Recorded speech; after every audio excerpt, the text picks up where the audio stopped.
Hello students, আজকে মাধ্যমিক mathematics exam ছিল। তো মাধ্যমিক পরীক্ষার কোশ্চেন পেপার কেমন হয়েছে তোমরা একবার দেখে নাও। তো প্রথম দিকে শর্ট কোশ্চেন থাকে, তাতে শর্ট কোশ্চেন যেটা আসছিল, কোন মূলধন 10 বছরে দ্বিগুণ হলে বার্ষিক সরল সুদের হার কত হবে? 4টা অপশন ছিল, তার মধ্যে সঠিক অপশনকে তোমাদের চিহ্নিত করতে লাগবে।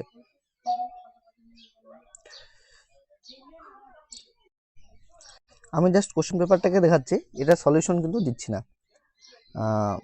যে স্টুডেন্টদের কাছ থেকে আমি পেয়েছি কোশ্চেন পেপারটা, তার দাগানো এগুলি। তোমাদের এখানে শুধু আমি কোশ্চেন পেপারটাকে দেখাচ্ছি। দেখো কোশ্চেন পেপারটা কেমন আসছে।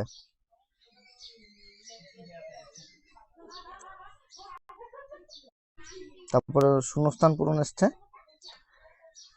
সত্য মিথ্যা কোশ্চেন দেখে নাও। তারপরে 2 নম্বরের যে প্রশ্নগুলি আসছে, 2 নম্বরের এই প্রশ্নগুলি এসছে। তারপর 5 নম্বরের প্রশ্ন দেখে নাও। সমাধান এসেছে, ভেদের থেকেও প্রবলেম পড়েছে।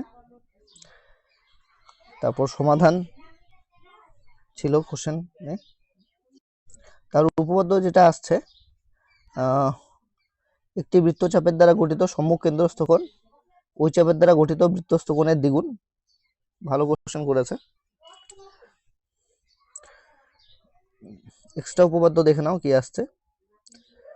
তারপরে সম্পাদ্য যেটা আসছে, সম্পাদ্য হচ্ছে পরিবৃত্ত অঙ্কন আসছে। পরিবৃত্ত অঙ্কন এবার ইম্পর্টেন্টও ছিল। তারপর দেখতে পাচ্ছ এখানে তোমাদের ট্রিগোনোমেট্রি থেকে এই প্রশ্নগুলি এসছে। সুন্দর কোশ্চেন হয়েছে, সহজ কোশ্চেন হয়েছে। হাইট এন্ড ডিস্টেন্সের থেকে এই প্রবলেম দুটি পড়েছে। দেন তোমাদের পরিমিতি থেকে এই প্রশ্নগুলি আসছে। এই প্রশ্নটা, তারপরে তোমাদের স্ট্যাটিস্টিক্স অর্থাৎ রাশিবিজ্ঞান থেকে আসছে গড় আসছে। তারপরে এখানে আসছে যেটা, সেটা হচ্ছে বৃহত্তর সূচক অজাইব, সংখ্যা গুরুমান, এখান থেকে প্রশ্ন আসছে। তো কোশ্চেন বেশ সহজই হয়েছে এবং কোশ্চেনগুলি বেশ ভালো হয়েছে। Thanks for watching this.